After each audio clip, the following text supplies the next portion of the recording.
स्मोलनी सबोर या स्मोलनी चर्च इसी नाम से फेमस है। यह चर्च सेंट पीटर्सबर्ग शहर में जिसको बनवाया Elizabeth of Russia. Elizabeth Peter the great की बेटी थी और पीटर द ग्रेट जिन्होंने सेंट पीटर्सबर्ग शहर को बसाया सन 1703 में। पीटर द ग्रेट की मौत के बाद उत्तराधिकार मिला उनकी बीवी कैथरीन ऑफ रशिया को, जो सिर्फ 2 साल तक की सत्ता में रही और 1727 में उनकी मौत हो गई।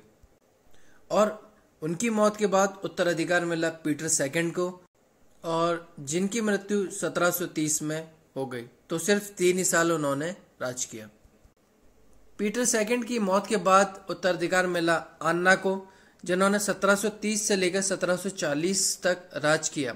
और अन्ना की मौत के बाद उत्तराधिकार मिला इवान सिक्स को। लेकिन इवान सिक्स के सत्ता में आने के बाद उनसे रशियन रॉयल गार्ड्स खुश नहीं थे, जिन्होंने 1741 में तख्ता पलट कर दिया और एलिजाबेथ को इनविटेशन दिया उत्तराधिकारी बनने के लिए। एलिजाबेथ जो कि एक मजबूत दमदार दावेदार थी उत्तराधिकार के लिए अपने पिता की मृत्यु के बाद, लेकिन सत्ता के उथल पुथल ने उन्हें उत्तराधिकारी नहीं बनने दिया सन 1740 तक। और उन्होंने तभी यह निर्णय लिया कि वह एक सन्यासिन बन जाएंगी और अपनी पूरी जिंदगी एक सन्यासिन मठ में ही बिताएंगी। और इसी के चलते तब उनके दिमाग में एक प्लान आया कि वह एक ननरी बनाएंगी और गर्ल्स स्कूल, जो कि रशिया का बेस्ट गर्ल्स स्कूल होगा। लेकिन नसीब में तो कुछ और ही लिखा था।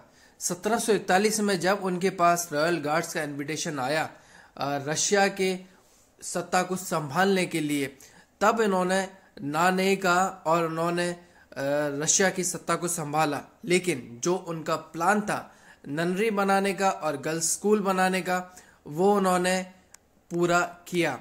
इस प्लान को पूरा करने के लिए उन्होंने उस समय रशिया के बेस्ट आर्किटेक्ट को इनविटेशन दिया, जिनका नाम था रस्त्रेली।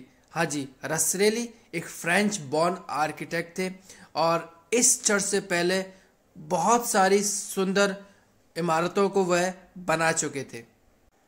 स्मोलनी चर्च को बनाना शुरू किया रस्त्रेली ने 1748 में और 1762 तक उन्होंने मेन कैथीड्रल हॉल को कंप्लीट कर दिया।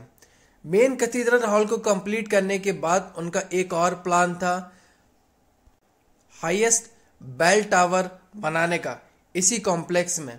हालांकि यह प्लान उनका पूरा नहीं हो सका क्योंकि दिसंबर 1761 में एलिजाबेथ की मौत हो गई। एलिजाबेथ की मौत के बाद उत्तराधिकार मिला कैथरीन सेकंड को, जिन्होंने उत्तराधिकार मिलने के बाद से ही इस चर्च की फंडिंग रोक दी और रस्त्रेली को 1763 में रशिया से वापस भेज दिया।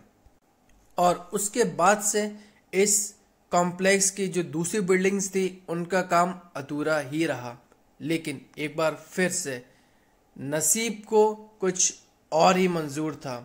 1832 में सत्ता में आए निकोलस फर्स्ट, जिन्होंने यह डिसीजन लिया कि इस चर्च के काम को कंप्लीट किया जाएगा और इसको कंप्लीट करने के लिए उन्होंने इनविटेशन दिया उस समय के रशिया के बेस्ट आर्किटेक्ट, जिनका नाम था वसीली स्तासव। वसीली ने 1832 से लेकर 1835 तक इस चर्च का काम कंप्लीट किया। लेकिन वसीली को इसका इंटीरियर न्यू क्लासिकल डिजाइन में करना पड़ा, जो कि उस समय वक्त की मांग थी।